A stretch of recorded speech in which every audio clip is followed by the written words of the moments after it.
You welcome to back my YouTube channel. अगर आप इस यूट्यूब चैनल पे नए हैं तो please subscribe this channel and press the bell icon, जिससे आने वाली न्यू वीडियो आपको नोटिफिकेशन द्वारा मिल जाएगी। अब तक हम पढ़ चुके थे पीरियोडिक टेबल के डेवलपमेंट और एक प्रॉपर्टी जो एटॉमिक रेडियस थी। अब हम उसी को आगे बढ़ाते हुए पढ़ रहे हैं आयनाइजेशन पोटेंशियल या आयनाइजेशन एनर्जी या आयनाइजेशन एंथैल्पी। क्या होती है ये? The energy required to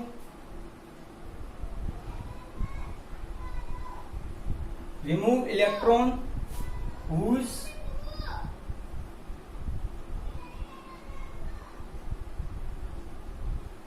present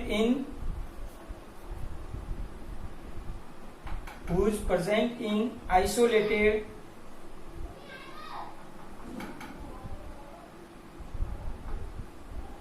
gaseous atom, यानी कि आइसोलेटेड गैसियस इलेक्ट्रॉन से इलेक्ट्रॉन को रिमूव करने के लिए जो एनर्जी रिक्वायर होती है उसे हम क्या कहते हैं? आयनाइजेशन पोटेंशियल या आयनाइजेशन एनर्जी या आयनाइजेशन एंथैल्पी। ठीक है, इसका हम एग्जांपल लेते हैं।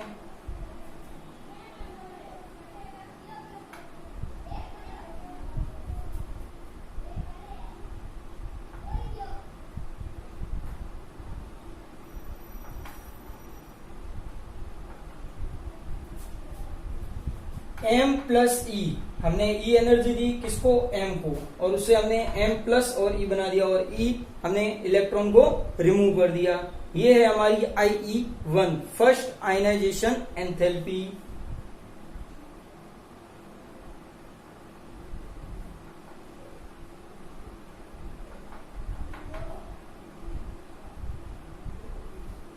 अगर कोई इसी को हम आगे बढ़ाते हैं और इसे वापस E एनर्जी दें और M2 प्लस और एक और इलेक्ट्रॉन का हमने क्या कर दिया? यहाँ रिमूव कर दिया, तो यहाँ पे ये एनर्जी कौन सी होगी? Ionisation enthalpy of second. Always IE2 IE1, हमेशा IE2 IE1 से क्या होती है? ज्यादा। सर ये क्यों होता है? तो देखो M प्लस एक तो नॉर्मल था, नॉर्मल में से अगर कोई इलेक्ट्रॉन निकाल रहे हैं तो जितनी इलेक्ट्रॉन चाहिए वो तो उसको दे दिया जाएगा, कोई दिक्कत नहीं। जब ये M प्लस बनेगा यानी एक इलेक्ट्रॉन तो पहले से ही निकल गया है, उसके बाद क्या बचा? M प्लस, यानी प्रोटॉन तो न्यूक्लियस के अंदर उतने के उतने ही हैं, इलेक्ट्रॉन क्या हो गए? कम। तो प्रोटॉन अपनी पावर इलेक्ट्रॉन के ऊपर देगा, जिससे वो इलेक्ट्रॉन को अपनी ओर अट्रैक्ट अच्छे तरीके से करके रखेगा। और अगर उन इलेक्ट्रॉन को हमें रिमूव करना है तो हमें एनर्जी क्या देनी पड़ेगी? ज्यादा। फिर सर ये आयनाइजेशन पोटेंशियल क्या होता है? आयनाइजेशन एनर्जी या एंथैल्पी तो हो गया है। आयनाइजेशन पोटेंशियल कुछ नहीं होता है, ये एक प्रकार का एंडोथर्मिक होता है। सर इसका मतलब किसी इलेक्ट्रॉन को निकालने के लिए दिया जाने वाला पोटेंशियल, किसी इलेक्ट्रॉन को निकालने के लिए दिया जाने वाला पोटेंशियल, वो क्या होता है? आयनाइजेशन पोटेंशियल, जिसकी वैल्यू होती है इलेक्ट्रॉन वोल्ट पर एटीएम। ठीक है, किलो जूल पर मोल, किलो कैलोरी पर मोल। अब हम आगे बढ़ते हैं।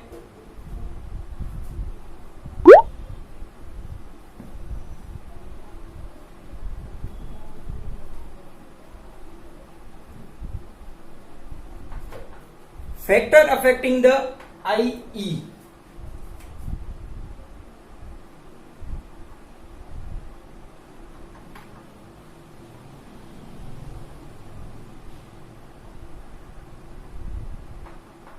IE किन किन फैक्टर के ऊपर इफेक्ट करता है, या IE पर कौन से फैक्टर लागू होते हैं? इन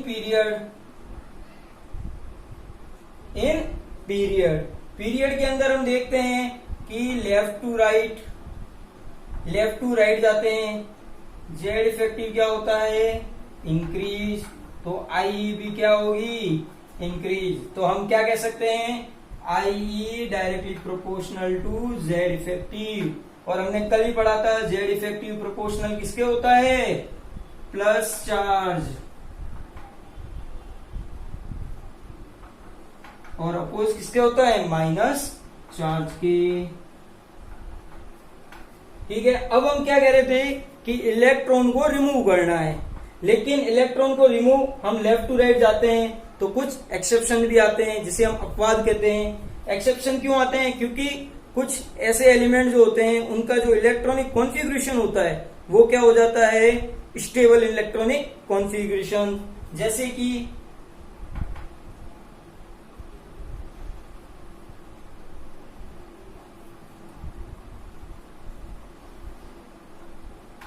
या तो हाफ फील्ड होगा या इलेक्ट्रॉनिक कॉन्फ़िगरेशन कैसा होगा? Full field.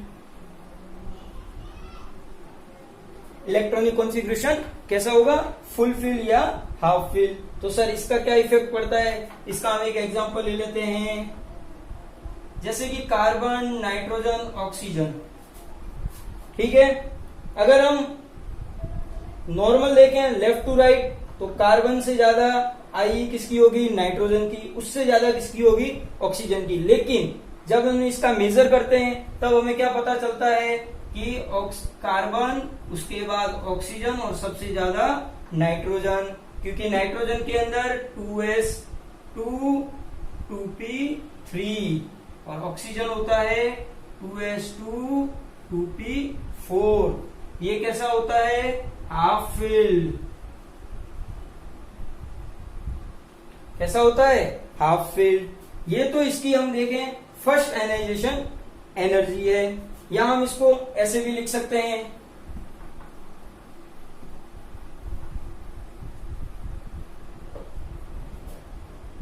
ON ionisation enthalpy of first किसकी ज्यादा है? नाइट्रोजन की, due to 2s2 2p3 2s2 2p4। Ionisation energy of 2 second. अगर हम इन दोनों में से एक एक इलेक्ट्रॉन का क्या कर दें? रिमूव कर दें, तो O में से एक इलेक्ट्रॉन रिमूव हो गया तो O क्या हो गया? O+। और N में से एक निकल गया तो N+।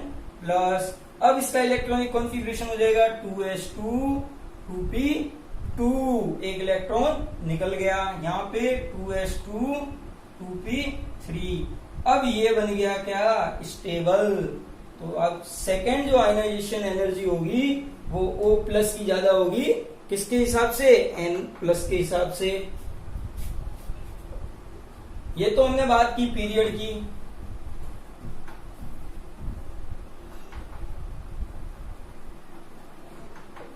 फिर हम बात करेंगे साइज की।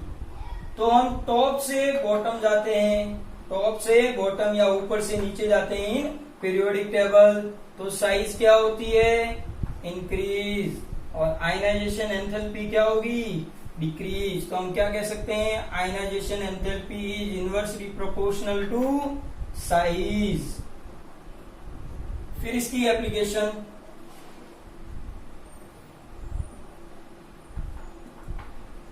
इसकी एप्लीकेशन के अंदर हम देखते हैं कि टॉप से हम बॉटम जा रहे हैं, साइज इंक्रीज और आयनाइजेशन डिक्रीज हो रहा है। तो हम जब मेटल के अंदर देखते हैं एस ब्लॉक और कुछ पी ब्लॉक के एलिमेंट, तो उनमें हम क्या देखते हैं कि आयनाइजेशन एंथैल्पी इनवर्सली प्रोपोर्शनल होती है metallic nature. Ionization enthalpy inversely proportional होती है रिड्यूसिंग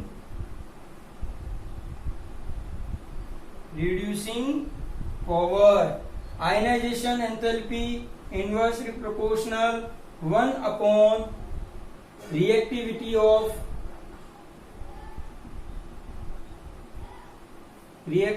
ऑफ मेटल।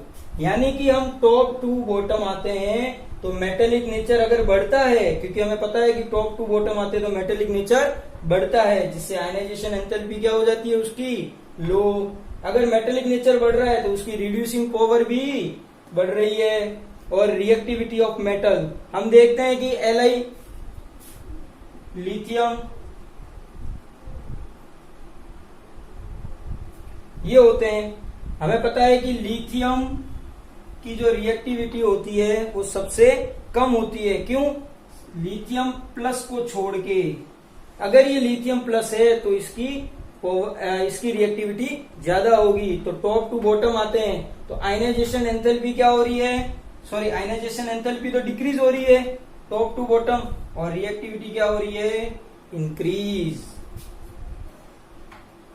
ये तो हमने पढ़ लिया आयनाइजेशन पोटेंशियल के बारे में, आयनाइजेशन एनर्जी के बारे में। नेक्स्ट हमारा टॉपिक है इलेक्ट्रॉन एफिनिटी या इलेक्ट्रॉन गेन एंथैल्पी।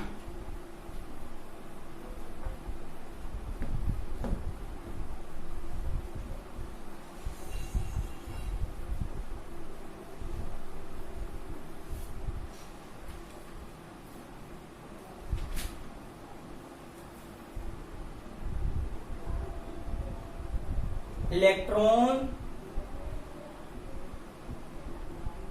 एफिनिटी या इलेक्ट्रॉन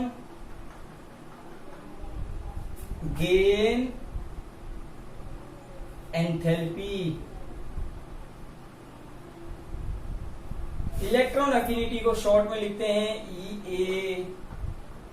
इलेक्ट्रॉन गेन एंथैल्पी को हम लिखते हैं delta HEG, energy of electron gain. ये क्या होती है? जब किसी इलेक्ट्रॉन को आइसोलेटेड गैसियस एटम के अंदर उसके वैलेंस शेल के अंदर ऐड किया जाता है तो जो एनर्जी रिलीज या एब्जॉर्ब होती है वही क्या होती है? Electron gain enthalpy. तो हम इसमें क्या लिख सकते हैं? When an electron add in valence shell of isolated gaseous atom, isolated gaseous atom, then the release of heat या absorb of heat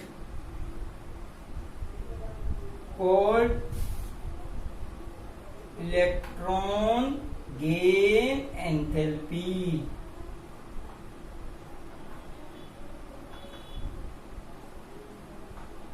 electron gain enthalpy यानी कि वैलेंस शेल इलेक्ट्रॉन के अंदर जब इलेक्ट्रॉन को क्या किया जाता है? ऐड किया जाता है, तब जो इलेक्ट्रॉन, और वो एटम कैसा होना चाहिए? Isolated gaseous electron. तब जो एब्जॉर्ब या रिलीज हो रही हीट है उसे हम क्या कहते हैं? Electron gain enthalpy. इसका हम एग्जांपल ले लेते हैं X plus EG, X minus plus E। ये जो E है वो क्या है? Electron gain enthalpy. ठीक है। अब नेक्स्ट हम देखते हैं X minus G plus E, X minus plus E। ये E और ये E दोनों ही डिफरेंट है क्योंकि ये E होती है रिलीज और ये क्या हो जाती है? एब्जॉर्ब। सर ऐसा क्यों? अगर हम किसी इलेक्ट्रॉन, किसी आइसोलेटेड एटम है उसके अंदर अगर हम इलेक्ट्रॉन देंगे तो वो क्या हो जाएगा? अनस्टेबल। अनस्टेबल यानी कि वो अपने इलेक्ट्रॉन को फिर से क्या करना चाहेगा? निकालना चाहेगा। तो हीट को क्या करेगा? रिलीज। जब पहले से ही एक इलेक्ट्रॉन अगर कोई लेके बैठ गया है, ठीक है ना, जैसे कि ये, उसको हम फिर एक और इलेक्ट्रॉन दे रहे हैं तो वो इलेक्ट्रॉन एक तो पहले से ही मना कर रहा था, वो भी हमने जबरदस्ती दिया, दूसरे को हम ऐड कर रहे हैं तो उसके लिए हमें उसको क्या देनी पड़ेगी? हीट देनी पड़ेगी या हमें एनर्जी देनी पड़ेगी ताकि वो दूसरे इलेक्ट्रॉन को क्या कर ले? ऐड कर ले। तो ये एनर्जी कैसी होती है? Absorb.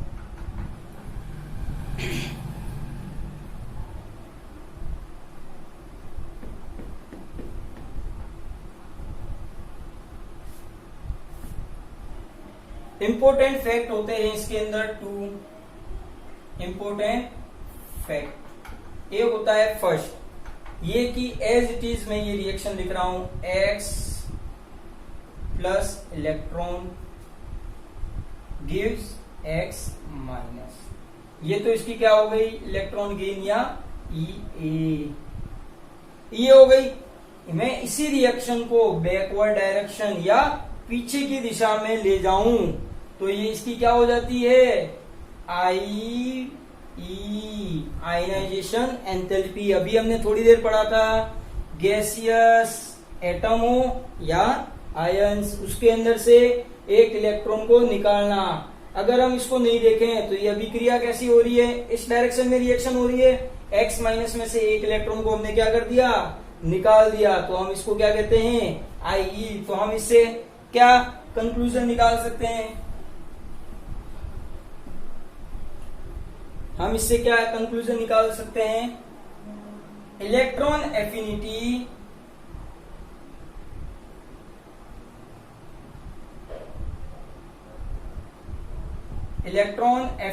Of isolated gaseous atom is equal to ionization enthalpy of anion या इसमें हम क्या लिख सकते हैं देयर एनायन। यानी कि हम क्या कह सकते हैं कि electron affinity of gaseous isolated atom वो किसके इक्वल होती है आयनाइजेशन एंथैल्पी ऑफ एनायन उसी के आयनाइजेशन एंथैल्पी ऑफ एनायन के। Second x plus electron. इसका मतलब क्या हुआ थोड़ी देर पहले पढ़ा था इलेक्ट्रॉन को हमने क्या कर दिया रिमूव आयनाइजेशन एनर्जी और इसी को हम वापस से बैकवर्ड डायरेक्शन में ले लें तो ये दोनों मिलेंगे। यानी कि ये दोनों अगर मान लो कि हम इसी के अंदर इलेक्ट्रॉन जोड़ रहे हैं तो ये क्या हो जाएगी ये। तो इससे क्या कंक्लूजन निकलेगा इलेक्ट्रॉन या हम क्या कह सकते हैं ionization enthalpy of isolated gases atom is equal to electron affinity of X या हम क्या कह सकते हैं their cation. Ionization enthalpy of isolated gaseous atom is equal to EA of क्या हो जाएगा कैटायन के क्या हो जाएगा इक्वल।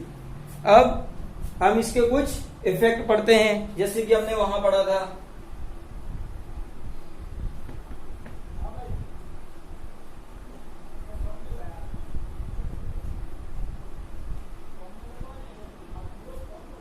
इफेक्ट या फैक्टर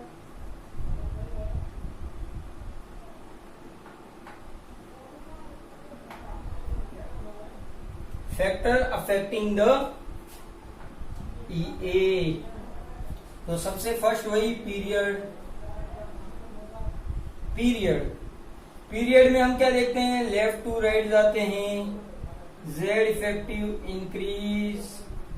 इफेक्टिव इंक्रीज तो EA भी क्या होगा इंक्रीज।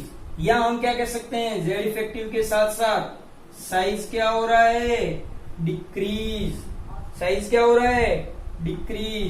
तो हम क्या कह सकते हैं आयनाइजेशन या इलेक्ट्रॉन एफिनिटी इंक्रीज।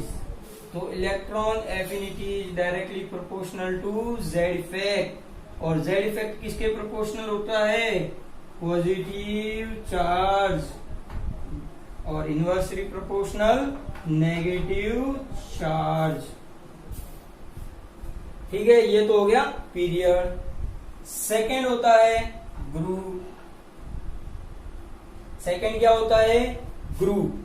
ग्रुप में हम क्या कर सकते हैं? टॉप टू हम क्या जाते हैं? बॉटम। साइज क्या होती है? इंक्रीज। साइज अगर इंक्रीज हो रही है तो ये क्या हो जाएगी? डिक्रीज। तो ये इनवर्सली प्रोपोर्शनल 1 साइज। और इसका थर्ड सबसे इंपोर्टेंट, थर्ड फैक्टर जो है वो सबसे क्या है? इंपोर्टेंट। उसमें क्या होता है सर? तो देख लीजिए, हम अभी क्या कह रहे हैं कि इलेक्ट्रॉन एफिनिटी या इलेक्ट्रॉन गेन एंथैल्पी। ठीक है, अभी हम थोड़ी देर पहले पढ़ रहे थे आयनाइजेशन एनर्जी। आयनाइजेशन एनर्जी में हमने किसकी बात की थी? इलेक्ट्रॉन को निकालने की। उसके अंदर हमने पढ़ा था हाफ फील्ड और फुल फील्ड। अगर कोई हाफ फील्ड या फुल फील्ड इलेक्ट्रॉनिक कॉन्फ़िगरेशन है तो उससे हम इलेक्ट्रॉन को तो नहीं, बहुत मुश्किल से निकाल सकते हैं। निकाल तो सकते हैं लेकिन बहुत मुश्किल से। तो ठीक उसी प्रकार अगर कोई इलेक्ट्रॉन को ऐड करना है हाफ फील्ड या फुल फील्ड कॉन्फ़िगरेशन के अंदर, तो वो भी बहुत बहुत रेयर केस में होता है। यानी कि हम क्या कह सकते हैं? Half filled and full filled. Full filled electron affinity is equal to 0। लगभग लगभग, या हम इसे ये भी कह सकते हैं EA इज अप्रोक्सीमेटली 0। यानी कि फुल फील्ड और हाफ फील्ड के अंदर इलेक्ट्रॉन को जोड़ना बहुत बहुत क्या है? मुश्किल। उम्मीद होगी ये वीडियो आपको बहुत अच्छा लगा होगा। अगर ये वीडियो आपको अच्छा लगा हो तो please subscribe this channel and share and like. And अगर आपको कोई डाउट हो तो आप कमेंट सेक्शन बॉक्स में लिख दियो और आपको उसका जवाब जल्द ही मिल जाएगा। Thank you.